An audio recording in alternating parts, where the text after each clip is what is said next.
en 2020, donc l'année où on a annulé, et ça m'a justement libéré du temps pour la faire. C'était le 160 challenge, c'était sur 4 jours. Et pourquoi j'ai préféré celle-ci? Oui, c'est un autre aussi apprentissage, des difficultés, on en rencontre tout au long de sa vie. Et finalement, il faut pas trop euh, en être effrayé, au contraire, il faut les prendre comme des opportunités, et c'était le cas. Que je ne connaissais pas d'ailleurs, hein, pour la petite histoire, lorsque j'ai monté l'UT4M, c'est des amis, hein, qui m'ont parlé de ce quatrième massif. On savait pas encore très bien comment on relierait l'ensemble des massifs, et ce quatrième massif nous a permis de relier justement le premier. Bonjour, vous êtes sur le point d'écouter un nouvel épisode de l'Instant Outdoor, le podcast outdoor dans lequel on partage les meilleurs conseils et histoires des acteurs du sport outdoor.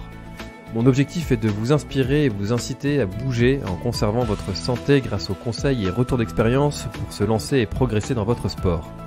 Nutrition, préparation mentale, entraînement, apprentissage, parcours de vie, on abordera ici tous les sujets sans tabou et de façon naturelle. Je suis François Hinault, fondateur de Planet Trail Productions, speaker, créateur de contenu pour le sport outdoor, créateur de la bière endurante et organisateur du Grand Raid du Finistère. Contactez-moi sur contact@planettrail.com, sur LinkedIn ou sur mon site planettrail.com. Bonne écoute.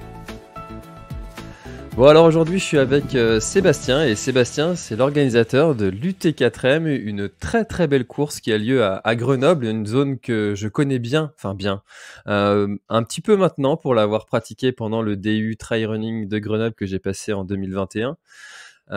Et c'est une course sur laquelle je louche depuis un moment, donc je suis très content de te recevoir, Sébastien. On en discutait juste avant de lancer l'enregistrement. Comment vas-tu ? Ça va bien, merci François, et merci pour cette belle initiative. On est ravis de pouvoir parler du T4M. J'en profite juste pour ajouter un petit point.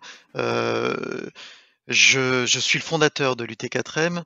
Lorsque tu disais que je suis l'organisateur, je fais partie de l'équipe d'organisation, mais c'est l'association Grenoble Outdoor Aventure qui est en charge de son organisation. Et c'est pas mal de membres. C'est un président, c'est un trésorier, puis voilà, un acteur parmi ceux-là dont je fais partie. D'accord, donc c'est toi qui est à l'origine de l'UT4M ? Exactement. Oui, en 2012. C'est D'accord. une idée qui m'a traversé l'esprit, j'ai partagé avec mes amis, puis voilà, on est parti dans ce projet. Donc oui, effectivement, on va en parler. Cette année, ce sera les 10 ans de l'UT4M. Mais avant qu'on rentre sur ce sujet, est-ce que tu pourrais te présenter, s'il te plaît ? Oui, donc eh bien Sébastien, trailer, raider à l'origine en fait. J'ai pas mal fait de raids au départ, raids multisports.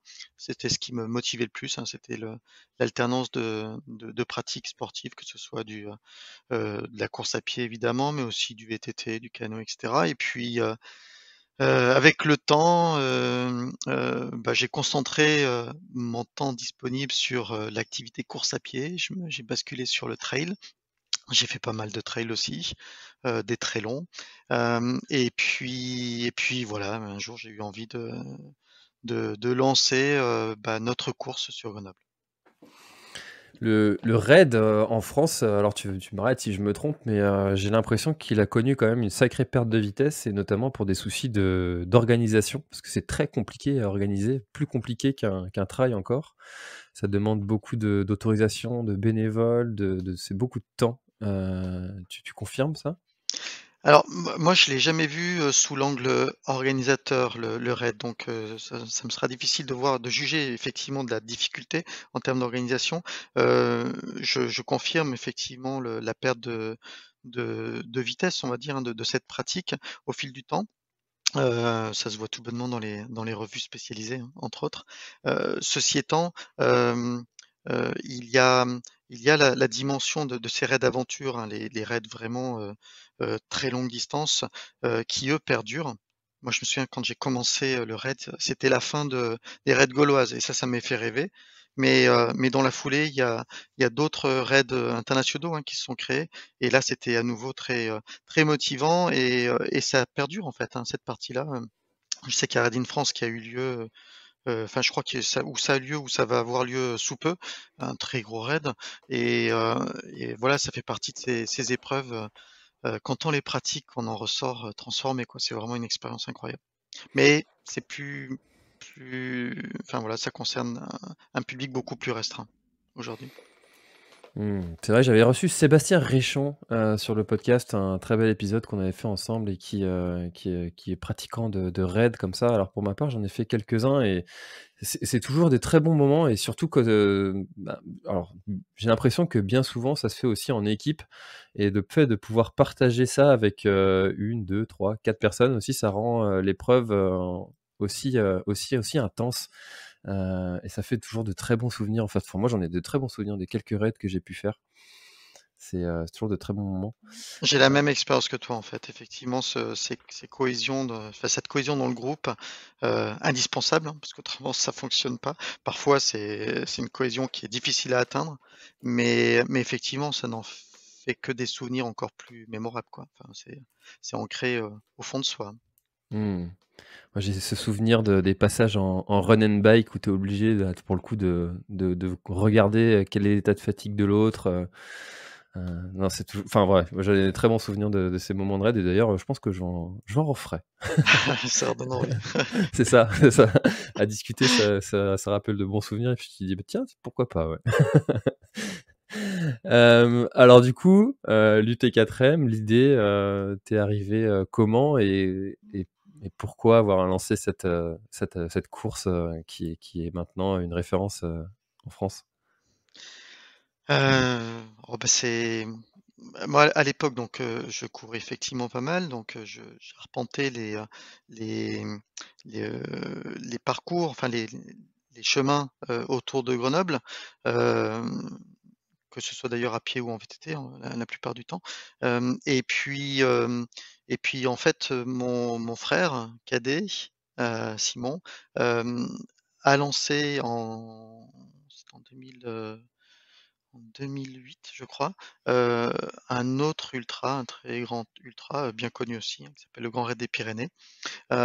Et bon, voilà, il m'en a parlé évidemment, et ça m'a donné très envie. Enfin, il, heu, il, heu, il vivait cette course avec beaucoup de passion et qu'il partageait avec moi. Et puis, entre mes entraînements, qui m'amenaient à bien connaître quand même le territoire autour de Grenoble et puis, cette passion, qu'il partageait avec moi, ça m'a donné envie de monter quelque chose chez nous. Et voilà, ça a mûri un petit peu, dans ma tête pendant, quelques années. Et puis en 2012, je me suis dit que voilà, il fallait se lancer. J'en ai parlé avec des amis que j'ai réussi à convaincre, hein, de se lancer dans ce projet un peu fou, parce qu'on savait pas vraiment dans quoi on se lançait, franchement. Mais ça faisait partie aussi de la motivation.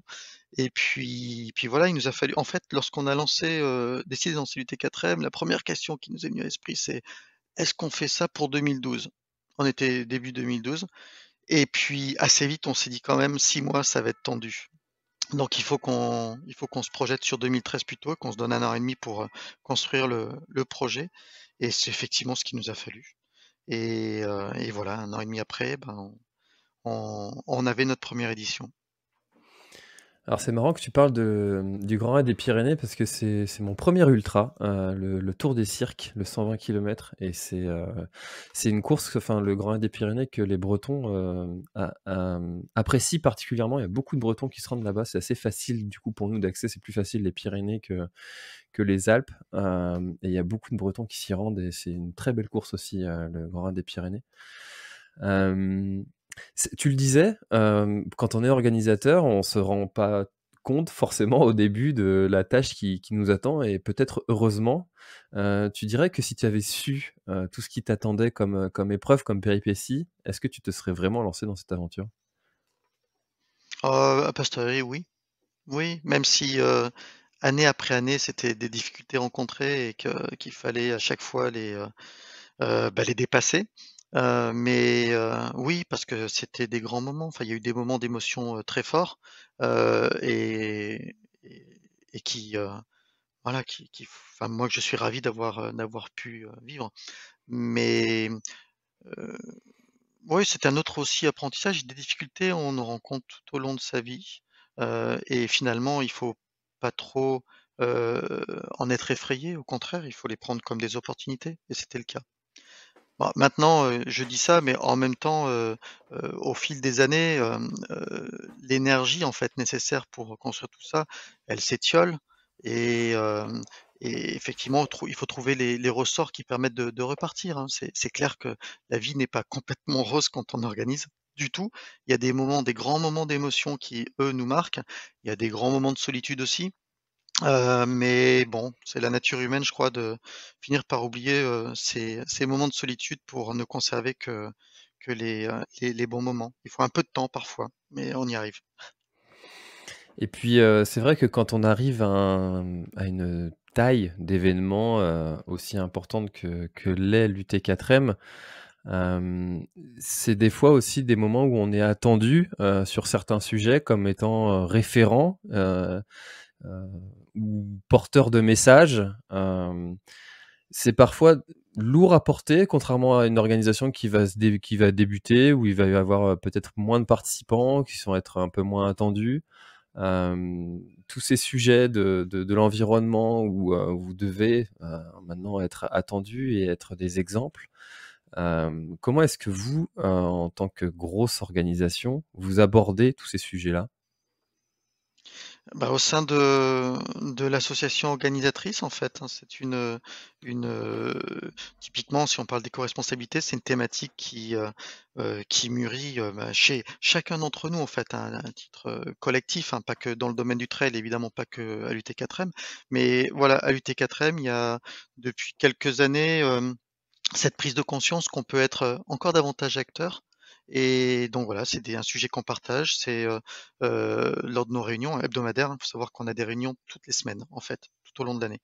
Hem et puis des décisions qui sont prises de s'engager, dans l'éco-responsabilité tout particulièrement, mais dans d'autres, thèmes autrement aussi. Donc, voilà, c'est comme ça qu'on avance ensemble et ça prend du temps, évidemment.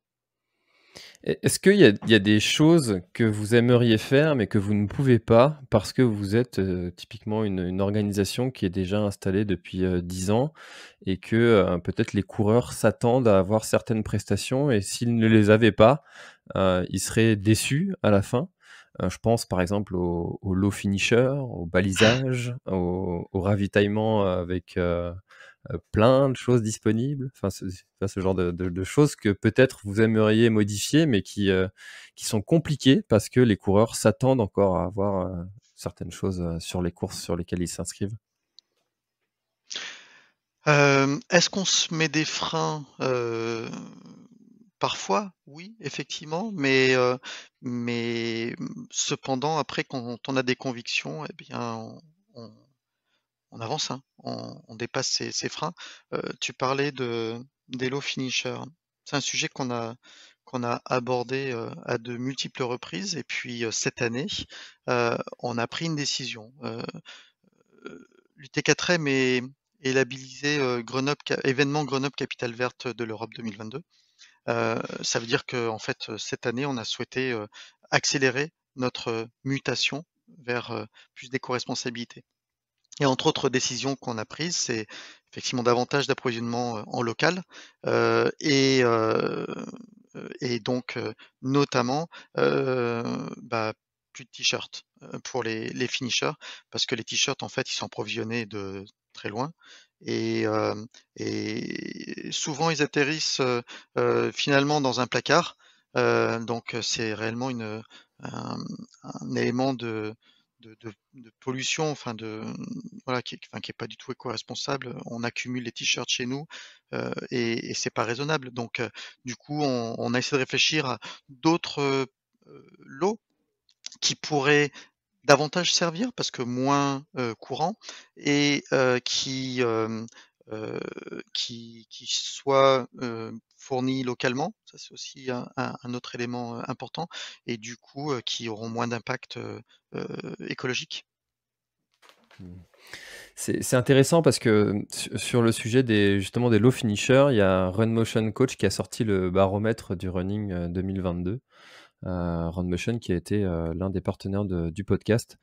Hem et et il disait que sur les petites courses, les coureurs s'attendaient et aimaient bien avoir leur low finisher, leur t-shirt, Alors que sur les distances qui étaient plus longues, ben, finalement les coureurs s'ils avaient pas, c'était pas trop grave pour eux, ça les dérangeait moins et on pourrait s'attendre à l'inverse. En fait, on pourrait se dire, bah, j'ai fait quand même 160 kilomètres, je mérite bien d'avoir un un petit souvenir. Et ben non, c'était l'inverse. Mais c'est sûr que sur ce sujet-là, il y a plein de choses à faire et notamment dans la mentalité aussi des coureurs et puis de ne pas forcément s'attendre à ce que, on ait forcément un cadeau physique et que finalement le gain, c'est le moment partagé et puis, qui est souvent bien plus mémorable que, effectivement le t-shirt qui termine dans le placard et qu'on a tous, par paquet de 10. Voilà, c'était aussi mon petit message. Bah, tant Parce mieux effectivement si c'est comment dire? Une attente partagée, c'est très bien, ça va dans le sens de finalement cette décision qu'on a prise. Pour être complètement, franc, aujourd'hui cette décision, on ne sait pas encore, voilà comment elle va être perçue par les coureurs. On a communiqué sur le fait qu'on n'offrirait plus de t-shirt finisher. On n'a pas eu beaucoup de réactions, donc bah, là on espère que ce sera compris, mais en tout cas le sondage, l'étude Run Motion semble aller dans ce sens-là, tant mieux. mmh. Bon, en tout cas, je pense qu'une fois que l'ensemble des courses aura peut-être pris cette habitude, le coureur ne s'y attendra plus et comprendra, que, c'est bien plus intéressant d'avoir, une bouteille, locale, quelque chose à manger qui vient du coin, voilà. Moi, je trouve ça bien plus intéressant, En fait, moi je pense que, ces low finishers, il faut les penser dans leur usage potentiel. Heu, à une époque, on offrait, c'était pas en low finisher, c'était en lot d'accueil, des tongs, ce qu'on n'a pas souhaité faire cette année. Mais, c'est surprenant, j'en discutais très récemment avec, un coureur que j'ai croisé et qui me parlait de ces tongs et pour lui, c'était absolument pas, quelque chose de comment dire?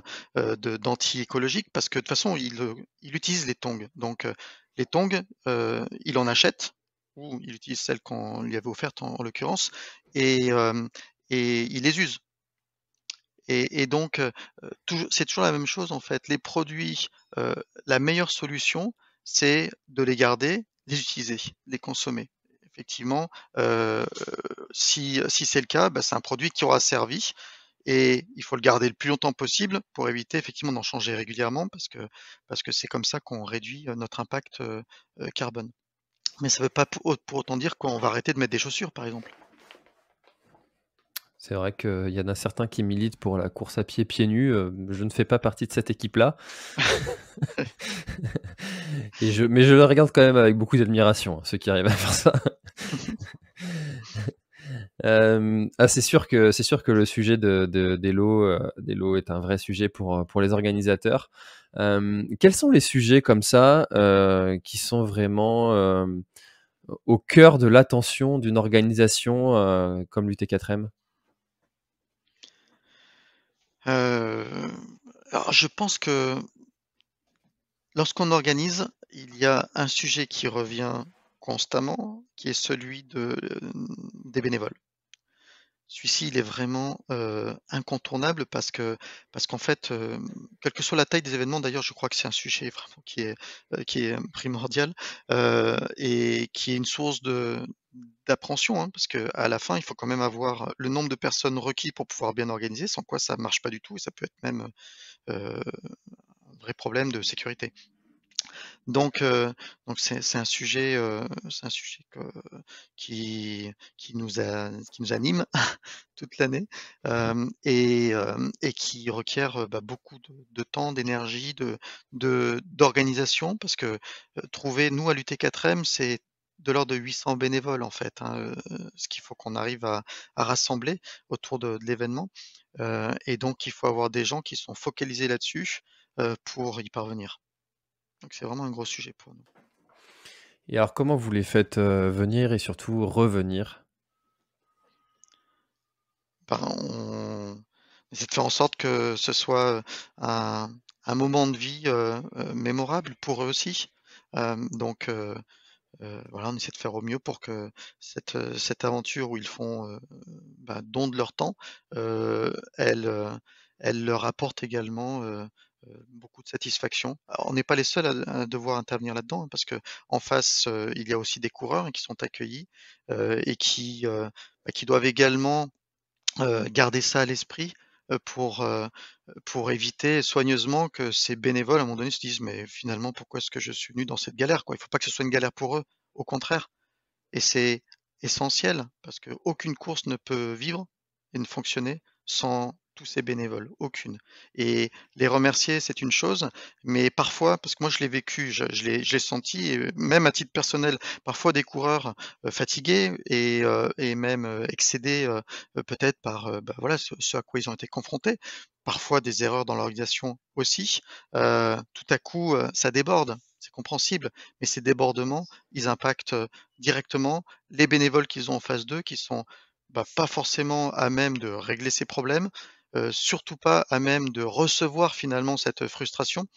C'est contre-productif. Donc il faut que chacun d'entre nous, on arrive à garder ça en tête et puis peut-être que la meilleure des solutions, ce serait que, heu, nous tous, on systématiquement quand on est, coureur, trailer, on se dise, «Il faut que je vive ces 2 aventures, il faut que je sois des 2 côtés de la barrière pour vraiment comprendre, heu, comment est-ce que ça fonctionne?»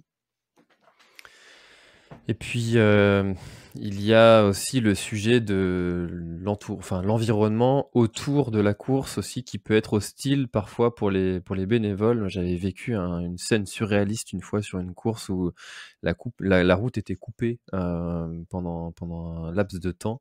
C'était pendant le Quimper Urban Nostra organisé par le Quimper Triathlon. Et donc le bénévole était placé, pour couper la route, pour laisser passer les coureurs, le temps de 10 minutes, hein, Mmh. et un automobiliste était descendu de sa voiture et s'en était venu aux mains, quoi, donc Ah oui, bien sûr. Enfin, c'est on n'a pas été confronté à un cas comme ça de bagarre en fait, mais des automobilistes, hem, mécontents et qui l'expriment, oui, c'est le cas, ça a été le cas aussi chez nous, hein, et donc des bénévoles qui, se trouvent démunis quoi. Qu'est-ce qu'ils peuvent bien faire? Donc évidemment, en tant qu'organisateur, on dépêche des gens, qui ont comment dire? L'autorité, pour pouvoir, régler le problème. Mais, mais ouais, c'est compliqué tout ça effectivement, tu as raison de le mentionner. C'est tout un tas de facteurs en fait qui peuvent amener finalement, l'expérience du bénévole tourner au vinaigre et hem, du coup c'est voilà, c'est difficile après pour eux d'en parler, dans des termes positifs et puis d'avoir envie de revenir quoi, lorsqu'on mmh. vit, des moments difficiles. Bon, c'est fort heureusement, en tout cas nous, c'est ce qu'on a pu expérimenter sur le T4M, ça reste, des cas suffisamment ponctuels pour que ça n'impacte pas directement, la capacité de convaincre et puis la fidélisation des bénévoles qui ont participé.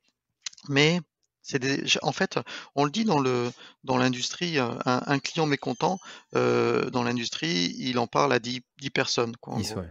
Mmh. Et ben, un bénévole qui aura vécu une mauvaise expérience, le bouche à oreille, c'est essentiel et là, en l'occurrence, ce bouche à oreille, il sera négatif, il sera défavorable. C'est ça qu'il faut on arrive à éviter. Mmh. Oui, la preuve, cet événement, que j'ai vécu, j'en parle. Voilà. Voilà. Alors que des moments, extrêmement positifs, en tant que bénévole, j'en ai vécu aussi et c'est sûr qu'on en parle forcément beaucoup moins, mais en tout cas, c'est vrai que le rôle des bénévoles est extrêmement primordial et sans eux, on ne ferait rien et je crois que aussi le covid n'a pas forcément aidé à tout ça, au bénévolat parce que, bah, ça leur a rendu aussi la tâche un peu plus compliquée avec, toutes les normes d'hygiène et puis aussi la perte d'habitude de se rendre à un événement, et puis, bah, du coup l'année d'après, est-ce qu'on y retourne? Voilà, non, non, c'est sûr que si vous voulez participer aussi à l'UT4M en tant que bénévole, je crois que vous avez un lien, hein, pour vous inscrire directement, en tant que bénévole, c'est ça? Oui, exactement, depuis le site, en fait, on peut trouver, rapidement l'accès au système de gestion des inscriptions des bénévoles. C'est aussi Et je me permets juste de rajouter une chose François, c'est que, hem, on a des coureurs qui courent et qui nous disent également: «Bah, voilà, quand j'ai couru, je souhaite, également, participer en tant que bénévole». On en a un fameux, Il nous a fait ça toutes les fois où il est venu, c'est Lucas Papi. On adore parce qu'en fait, ouais, il est quand même exceptionnel, mais il court des très longues distances et puis après il vient nous voir, il nous dit: «Bah, maintenant voilà, je suis dispo, où est-ce que vous voulez me mettre?» Bon, à chaque fois c'est bienvenu et puis bon, c'est l'occasion de le revoir donc c'est top. J'adore Lucas, c'est vrai que c'est quelqu'un de très simple, naturel et qui est vraiment dans le partage. Je l'ai reçu 2 fois sur le podcast. Alors c'était il y a très longtemps maintenant, mais j'aimerais beaucoup le recevoir une nouvelle fois. Donc on salue Lucas, et bravo pour ton engagement bénévole sur la course. Hem il y a quand même une particularité aussi, à l'UT4M et je connais certains des intervenants du labo, UT4M, pour avoir participé au DU Trail, donc notamment Samuel Vergès qui est intervenu, de nombreuses fois sur le podcast également. Hem, Pourquoi avoir mis en place ce labo et en quoi c'est important pour vous? Alors le labo en fait, c'est né d'une rencontre avec, Samuel Vergès, en effet, en 2017. Hem et et de la volonté, partagée finalement de mettre en place un outil qui puisse, permettre de comprendre davantage, voilà les paramètres liés à la pratique du trail, au sens large. Donc, on a, bah, c'est le labo en fait qui a plein d'idées de pistes d'études, hein, d'analyses pour mieux caractériser, finalement cette pratique du trail, ses conséquences sur la santé, faire des liens. Ils le font dans d'autres domaines aussi, hein. Ils ont une expédition 5300 qu'ils amènent à très haute altitude et là ils travaillent sur l'époxy, je crois. Mais voilà, dans le trail, c'est une occasion, d'aller réfléchir davantage sur l'endurance. Et en 2018, on a mis en place, enfin ils ont fait une étude sur, la fatigue liée à cette pratique, en comparant les différentes enfin l'état de fatigue des coureurs à la sortie des différentes courses que nous avions. Donc ils avaient, mesuré, un certain nombre de paramètres sur des coureurs du 160 extrême. Ils avaient mesuré également les mêmes paramètres sur des coureurs du 160 challenge, donc le même tour mais en 4 jours avec, une nuit de récupération entre chaque étape. Il avait fait aussi sur des 40 kilomètres et tout ça, ça leur a permis de mieux comprendre finalement, bah, cet effort d'endurance, qu'est-ce qu'il signifie d'un point de vue, musculaire, d'un point de vue cardiaque, d'un point de vue, physiologique au sens large. Ça, c'était une première étude, mais des études, comme ça et des pistes d'études, il y en a tout un tas et là, avec l'UT4M, on a cette occasion de mettre ensemble, hem, des courses, on va dire un stress en fait, hein, puisque c'est quelque chose, qui est difficile. Heu, des coureurs en fait, hein, qui vont se porter volontaires, pour, bah, partager, leurs, paramètres physiologiques, dans le cadre de cette étude. Des chercheurs et des moyens. En 2021, une étude qu'a menée ce labo, elle s'est appuyée sur, des mesures en IRM. Et il fallait récupérer les coureurs à la sortie de la course et les mettre dans un IRM. Ça, c'est pas possible partout. À Grenoble, on a la chance effectivement d'avoir, bah, ces massifs qui sont juste au-dessus de la ville. La ville, c'est une grande métropole, elle est équipée d'infrastructures, médicales, qui sont, bah, de très haut niveau et avec ces moyens-là. Donc c'est cette opportunité-là qu'on a souhaité, développer en fait et mettre, à disposition, bah, de la connaissance. C'est vrai que la recherche, sur de nombreux sports est quand même assez avancée maintenant avec, un retour, je pense par exemple au cyclisme. Ça fait quand même longtemps que maintenant qu'il y a des pratiquants de vélo. Maintenant le trail, c'est quand même un sport qui est assez récent et les études sur l'entraînement, sur l'impact sur le corps sont quand même, peu nombreuses pour comparer à d'autres sports.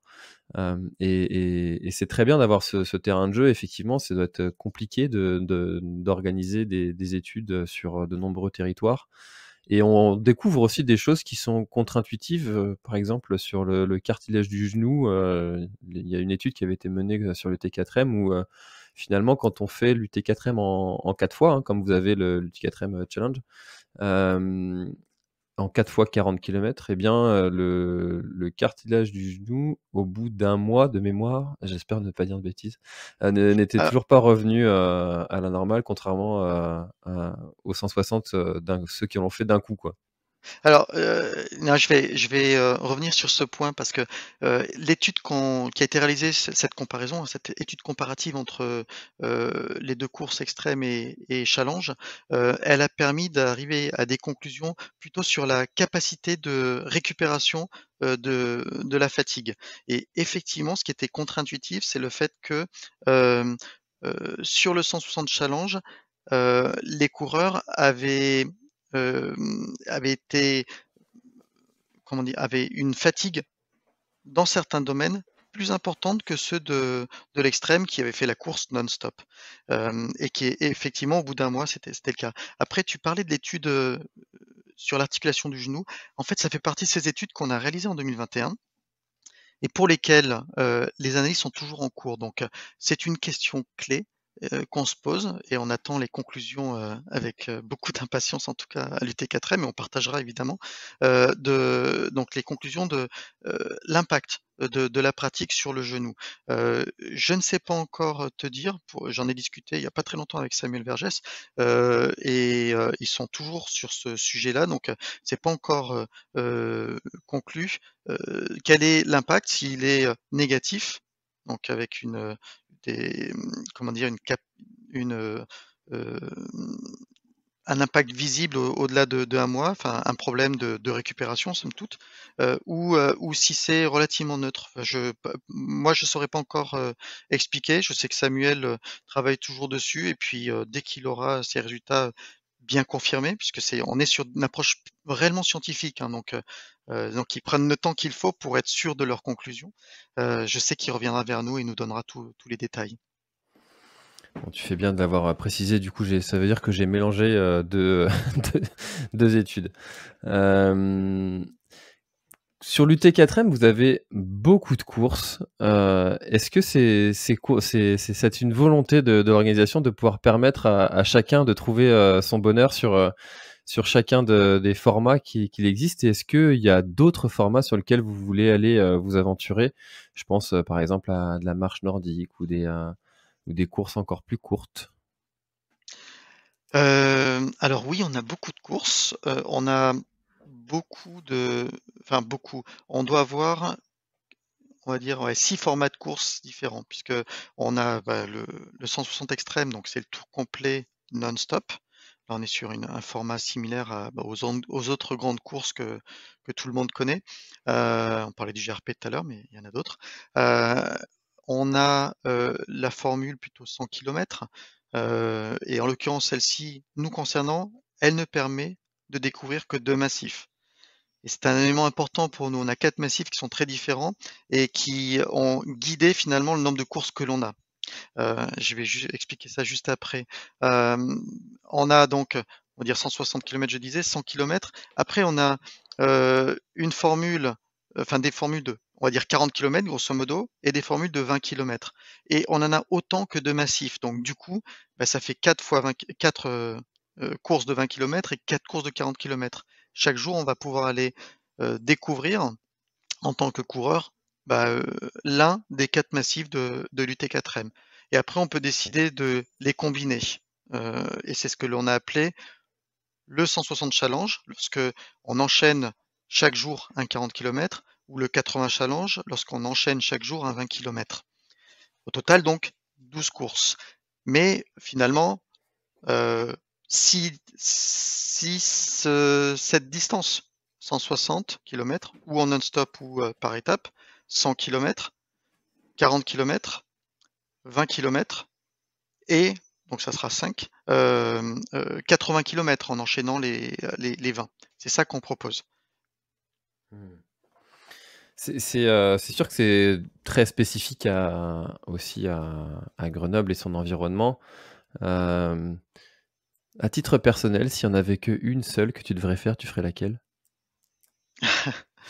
Hem, alors moi je l'ai faite, mais je l'ai faite en en 2020, donc l'année où on a annulé et ça m'a justement, libéré du temps pour, la faire. C'était le 160 challenge. C'était sur 4 jours, et pourquoi j'ai préféré celle-ci? Parce que maintenant, j'ai envie de profiter de ces territoires que je traverse. Là, je le connaissais quand même un petit peu, mais je le connaissais pas dans la difficulté de voilà, de la course, de l'enchaînement. J'avais fait, toutes les sections, par petits bouts, pour reconnaître, au moment où on a créé l'événement et puis ultérieurement, mais je l'avais pas enchaîné et pour moi, la version par étapes, c'est celle qui me convient le plus maintenant. C'est ça me permet de me faire plaisir, hein, d'être sur le terrain, de courir, de me sentir, musculairement, heu, comment dire? Concerné par l'effort que je suis en train de faire, mais également, ça me permet, de profiter du paysage intégralement, et puis, de retrouver ma famille, mes amis en fin de journée et de passer à autre chose et c'est une particularité lorsqu'on est à Grenoble, je peux vous le dire d'expérience, c'est qu'on a cette possibilité d'enchaîner, les activités. Moi, ça m'avait marqué il y a quelques années de ça, enfin ça commence à faire, ouais, c'est peut-être 2 décennies finalement, hem, heu, cette facilité finalement, le matin, partir dans une station à côté, skier pendant 3-4 heures et puis voilà, au bout de 3-4 heures, j'avais mon taf quoi et je pouvais enchaîner l'après-midi sur d'autres activités plus culturelles ou familiales et ça me faisait une double journée en fait et c'était, super rempli. À Grenoble, c'est aussi ça qu'on peut proposer aux coureurs qui viennent de loin. C'est faites, votre passion, participez à une course, une grande course et aussi profitez, de tout ce que notre métropole va pouvoir vous offrir, après, heu, votre épreuve du jour et il y a beaucoup de choses et d'ailleurs, c'est un point sur lequel on va communiquer prochainement parce que pour les coureurs qui viendront cette année, heu, rien de mieux que de profiter de tout ce que la ville et le territoire mettent en œuvre sur cette même période pour, varier les plaisirs. Ah, c'est sûr que quand on vient sur une course comme celle-ci, on vient souvent en groupe, en famille ça permet aussi de découvrir un territoire, un endroit et c'est aussi ce que permet l'ultra. En fait, souvent les coureurs vont pas traverser la France pour faire 20 kilomètres, alors que, pour faire une course, longue distance comme ça, notamment en plusieurs jours quand on fait le format challenge, on va plus facilement, aller faire des kilomètres pour aller sur ce type de format Et et tu vois le pardon, je t'interromps parce que je t'en prie. tu me faisais penser, mais effectivement, quand ils viennent avec pour un ultra, effectivement, ils vont prendre un peu plus de temps, mais avec la fatigue de l'ultra ou la tension avant la course, mais lorsqu'on est sur des formules par étapes, on a quand même moins ces éléments-là et on a plus de temps, en fait, libéré pour soi et sa famille. Hem, Cette année, moi, ce qui m'a interpellé parce que j'ai vu le programme des activités de Grenoble très récemment et j'ai réalisé que en fait, pour tous ces coureurs qui viendront retirer leur dossard le mercredi, hem, en fait, en fin de journée, on a un événement qui est en place depuis, pas mal de temps qui s'appelle le Cabaret Frappé, qui est à proximité du camp de base de l'UT4M et je trouve ça génial, en fait, de pouvoir récupérer son dossard et puis ensuite aller s'installer, à la terrasse d'un bar et de profiter de ce festival, musical, le Cabaret Frappé, où c'est un d'autres choses aussi que j'ai trouvé que j'ai pratiqué, que j'ai trouvé génial et j'invite vraiment les coureurs à découvrir aussi, des balades théâtralisées, en fait et donc c'est du théâtre, mais en pleine nature, qui va expliquer un petit peu, sur un site, heu, qu'est-ce qui s'est passé. Ça dure pas très longtemps, mais c'est, excessivement, enrichissant et en fait, ces pratiques, justement par étapes, elles sont compatibles avec ça parce que tout à coup, on a le temps à un moment donné de se poser, de découvrir autre chose, de récupérer derrière, de bien dormir et puis le lendemain de repartir, reboosté quoi. C'est quelque chose que j'ai découvert ça, les balades contées, ou théâtralisées avec, j'étais en formation avec quelqu'un qui faisait ça et ça permet aussi de redécouvrir des endroits que nous-mêmes on connaît, que du moins on a l'impression de connaître Donc c'est vraiment un bon moment à vivre et ça fait des années que j'habite à Quimper et que je dis que je vais aller, prendre un guide pour qu'il me fasse visiter ma ville, quoi et donc si, faut le faire, ce genre de choses et c'est le genre de choses qu'on fait uniquement en vacances et qu'on prend pas forcément le temps de faire chez soi, alors que, finalement, c'est juste à portée. C'est comme les Parisiens qui sont jamais montés sur la tour Eiffel. Bref. Mais pour revenir sur le sujet du format challenge, c'est vrai que c'est une frustration des fois de certains ultra-trailers, j'en fais partie, et puis c'est aussi quelque chose qui est parfois reproché par les randonneurs qui disent aux ultra-trailers mais quel intérêt d'aller courir de nuit, vous ne voyez rien. Et du coup, là, pour le coup, le format challenge permet en fait de tout voir parce on court que 2 jours. Exactement, exactement et tu le disais à juste titre, hein, les 1res éditions, en fait, on avait un départ qui était très tôt le matin. En fait, ça a amené les coureurs dans le 2e massif, celui du Taillefer, lors de leur passage sur le plateau des Lacs, qui est juste, exceptionnel, en fait. C'est un endroit, vraiment, que je ne connaissais pas d'ailleurs, hein. Pour la petite histoire, lorsque j'ai monté l'UT4M, c'est des amis, hein, qui m'ont parlé de ce 4e massif. On ne savait pas encore très bien comment on relierait l'ensemble des massifs et ce 4e massif nous a permis de relier justement le 1er et ce qui est devenu le 3e, qui aurait pu être le second, le massif de Beldon. Mais ce massif, ils y passaient 2 nuits. Ils voyaient rien du tout du spectacle incroyable qu'on peut trouver là-haut. C'était une ambiance du coup de nuit feutrée, enfin ça a d'autres avantages, mais c'est quand même dommage de faire tout ce déplacement et de pas voir, ce paysage, c'est un paysage de steppe en fait avec des on court sur un tapis quoi. C'est des hautes herbes, sur ce plateau, c'est, jonché de lacs.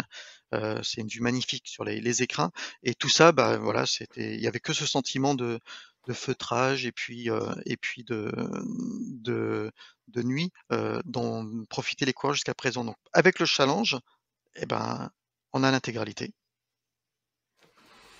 Bon, je crois que l'UT4M Challenge va vraiment être inscrit à mon programme 2022-2023 si on continue comme ça.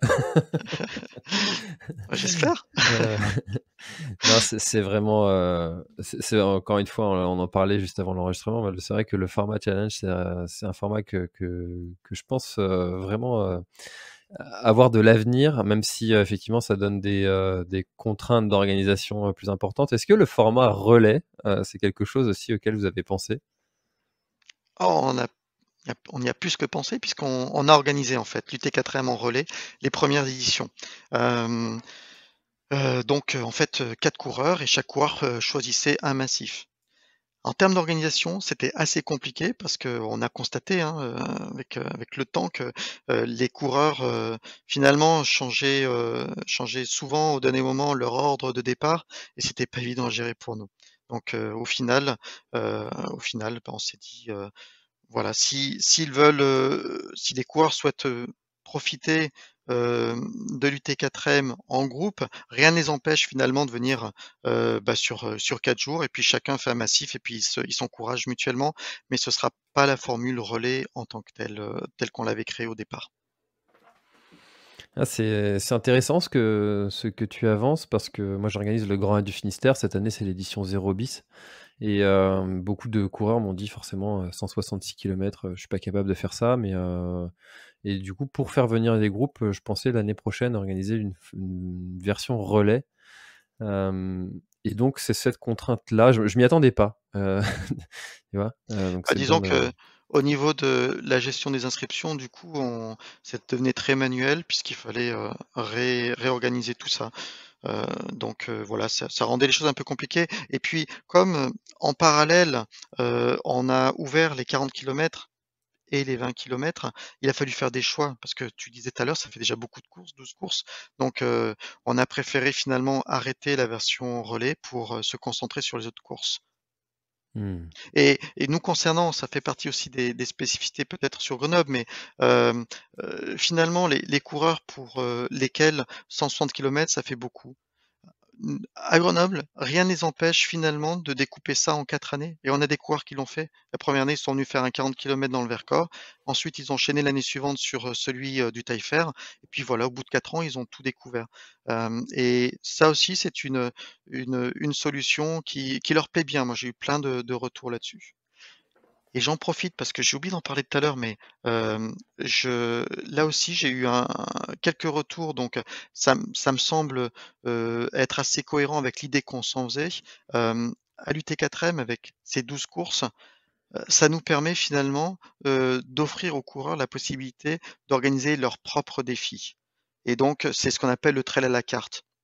Rien ne les empêche aujourd'hui de choisir de faire un 20 kilomètres le jeudi dans le Vercors, un 40 kilomètres le vendredi dans le Taillefer et puis peut-être, un 40 kilomètres le dimanche dans la Chartreuse. Ils auront fait 100 kilomètres, mais ils auront fait le défi tel qu'ils l'imaginaient et et des combinaisons comme ça, si on se met à les compter, un soir où, j'avais pas envie de faire autre chose, je me suis amusé à créer les différentes combinaisons. J'en ai peut-être loupé, mais il y en avait au moins 90 avec les 12 courses. Donc, voilà, chacun et ça permettait finalement de courir de 20 kilomètres à, pour, le plus furieux des furieux, ça peut aller jusqu'à 270 kilomètres, je crois, ou 240 kilomètres, enfin voilà. Mais là, 270, ouais. il faut bien s'organiser et puis il faut aller assez vite quand même pour pouvoir prendre le départ de la suivante, C'est pour Lucas Papi, comme on disait tout à l'heure. par exemple. 270, c'est 17 500 de mètres de D+, rien que ça, c'est cadeau. Parce qu'il y a aussi cette particularité quand même sur le T4M, c'est que ça fait quand même un ratio kilomètre D+, qui est quand même important pour un ultra. Le 160, tu m'arrêtes si je me trompe, mais de mémoire, c'était 100. Alors, c'est 172 kilomètres, le 160, c'est un peu trompeur. On Ouais, a un peu plus.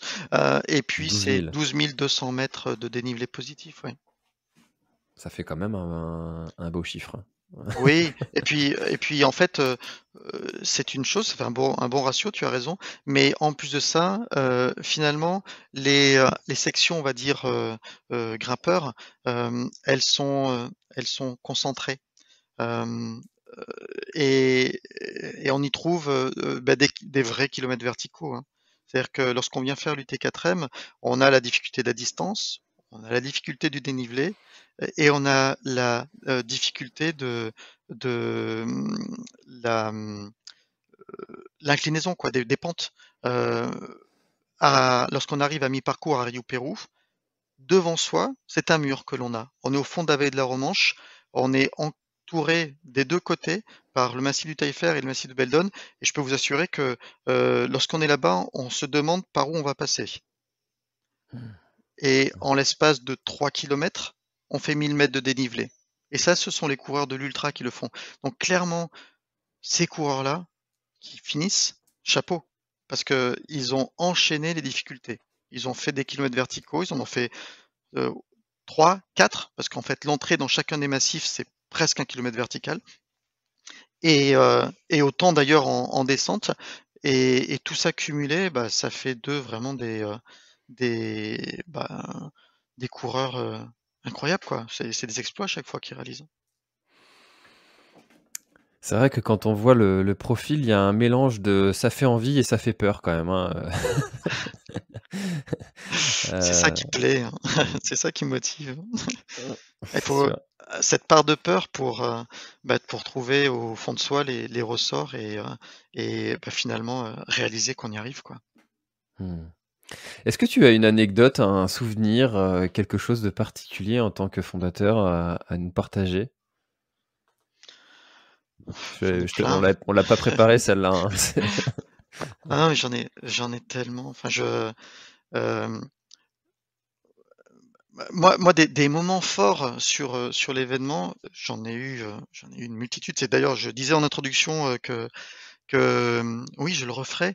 c'est pour ces moments forts. Et même si à côté de ça, je le disais tout à l'heure aussi, j'ai eu des moments vraiment très durs et c'est ensemble, hein, collectivement qu'on a réussi, enfin ils m'ont aidé à passer outre de tout ça et puis poursuivre, hein, puis ils m'ont remotivé, à certaines occasions et réciproquement.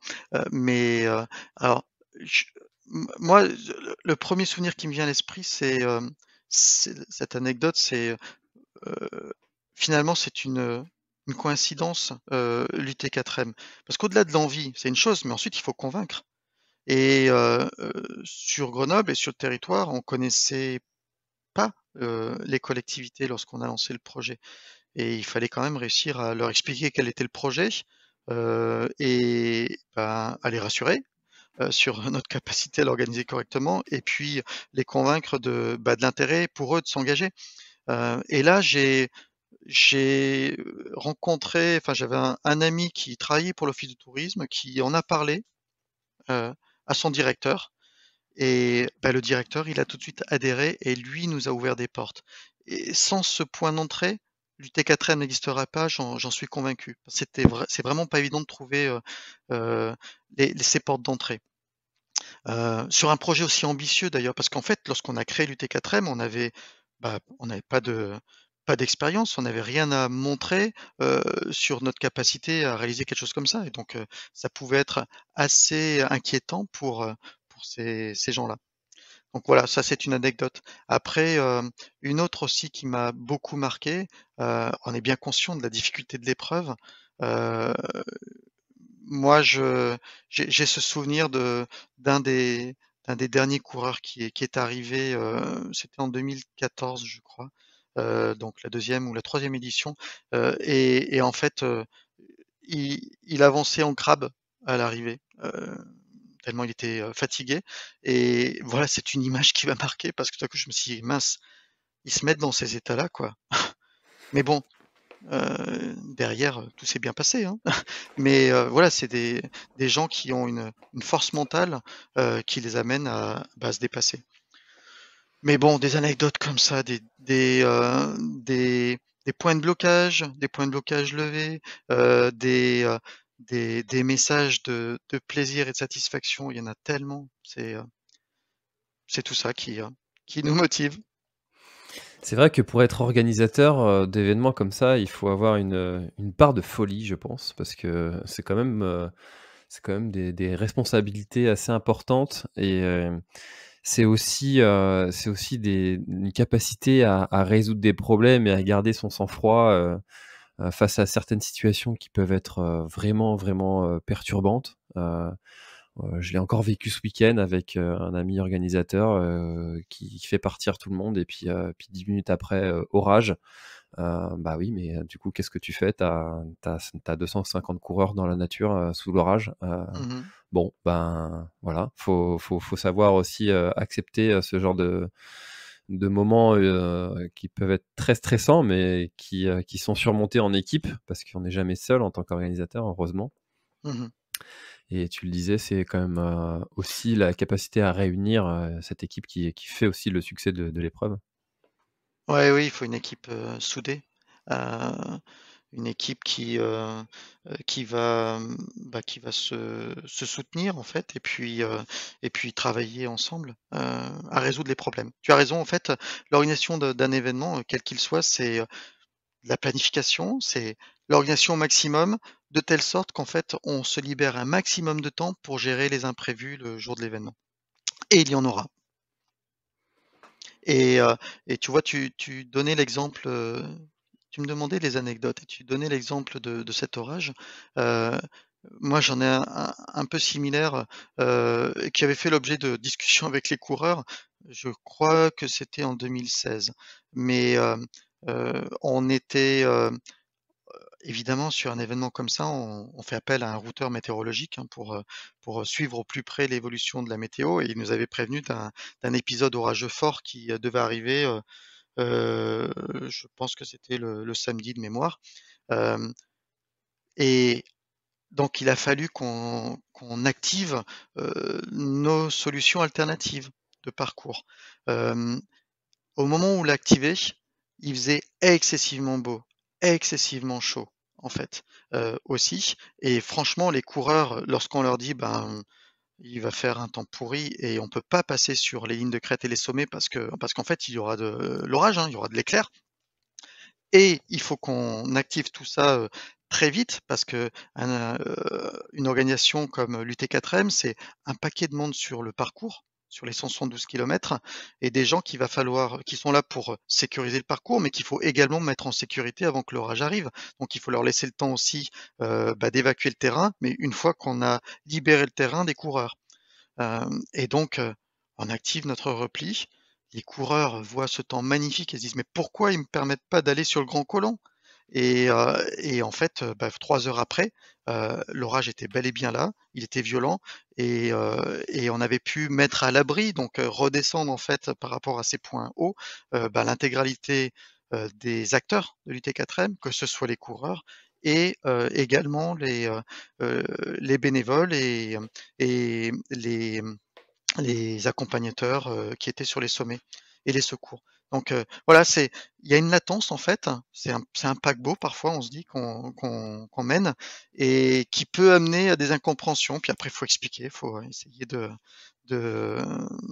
bah, de montrer aux gens, voilà, comment est-ce qu'on peut réussir, finalement à guider ce paquebot, pour que tout le monde arrive à bon port et puis avec un maximum de satisfaction, mais parfois un peu de frustration. C'est ultra intéressant ce que tu viens de dire, parce que c'est une dimension auquel on ne pense pas forcément quand on est coureur, qu'on pense à sa propre sécurité, mais celle des bénévoles qui sont aussi sur les sommets ou sur le parcours, eh bien, il faut aussi, anticiper leur repli et c'est honnêtement, c'est quelque chose, auquel je instinctivement, quand tu m'as dit: «Voilà, j'ai dû fermer ce parcours», j'ai dit: «Bah oui, pour la sécurité des coureurs», tout de suite dans ma tête. Mais il y a aussi la sécurité du personnel encadrant et ça aussi, c'est quelque chose bah, qu'il faut, ouais, comme tu dis, éduquer, en fait, le coureur à penser qu'il n'est pas seul sur ce terrain. Hem, c'est ouais, c'est Qu'il est pas seul et puis en fait, il faut se projeter dans les cas, les plus compliqués parce que lorsqu'on est coureur en forme, on va progresser à une vitesse, correcte. Donc on va pouvoir sortir d'une zone, à risque assez rapidement. Mais en fait, nous, en tant qu'organisateurs, il faut qu'on pense à ce coureur qui va être confronté à une difficulté et tout à coup sa vitesse passe à zéro ou pas grand chose. Et celui-ci, il va être dans la zone à risque beaucoup plus longtemps. Et donc, c'est ça aussi qu'il faut réussir à anticiper, parce que ce coureur en fait, notre objectif, hein, il est que 100 des acteurs, finalement, pour 100 des acteurs, ça se passe bien, quoi, qu'il y ait pas de souci de sécurité. Et donc il va falloir aller chercher, les cas, les plus compliqués qui vont devoir devenir notre référence de travail. C'est ça, en fait, il faut anticiper le pire, et puis comme ça, on n'est pas En surpris capacité de le au moment où gérer. ça se produit, quoi. Mmh. C'est ça, faut déjà avoir prévu les scénarios, les plus intenses et ça, c'est d'autant plus important aussi en montagne, parce que, quand on organise un ultra, sur une zone en plaine, on n'a pas ces contraintes-là ou on en a d'autres, mais ces contraintes-là de fort orage, sur une ligne de crête, bon, ça va, quoi. Hem, Très bien. Bah, écoute Sébastien, on arrive déjà à presque 1 heure d'échange.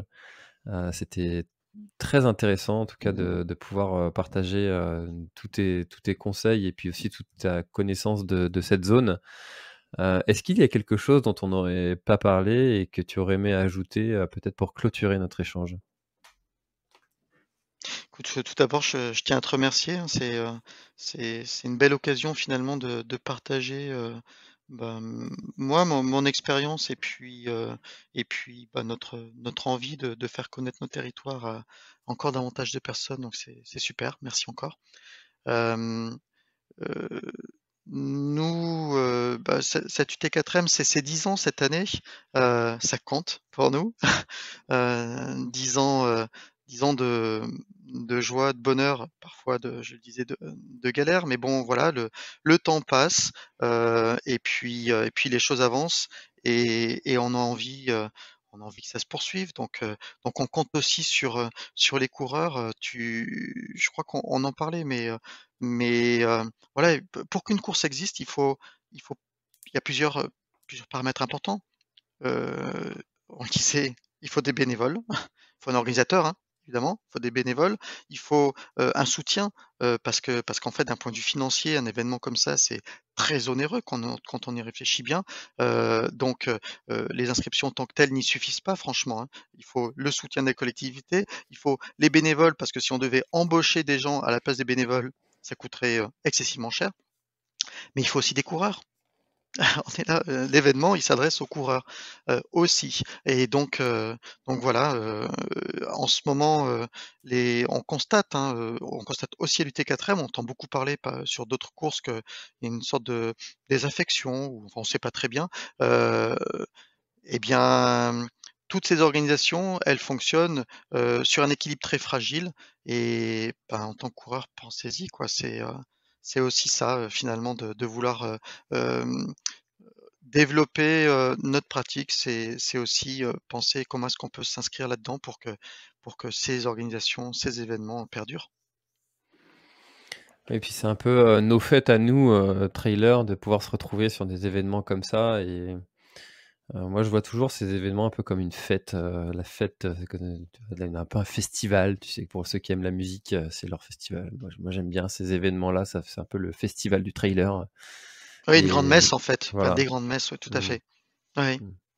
Et il y en a plusieurs tout au long de l'année, et je trouve ça un peu triste effectivement qu'on constate cette baisse sur les inscriptions alors que honnêtement j'avais misé une pièce sur l'inverse que, justement l'épreuve, Covid qu'on a traversée, aurait, fait venir les gens à la course à pied et plus à une reconnexion à la nature et que le trail allait connaître un essor, un engouement. Alors on l'a vu au début et puis ça s'est essoufflé.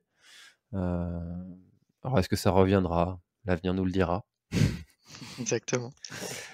Et ben, en tout En tout cas, cas, voilà, venez faire la fête à l'UT4M et à Grenoble cet été, vous serez, enchantés, c'est sûr, c'est garanti.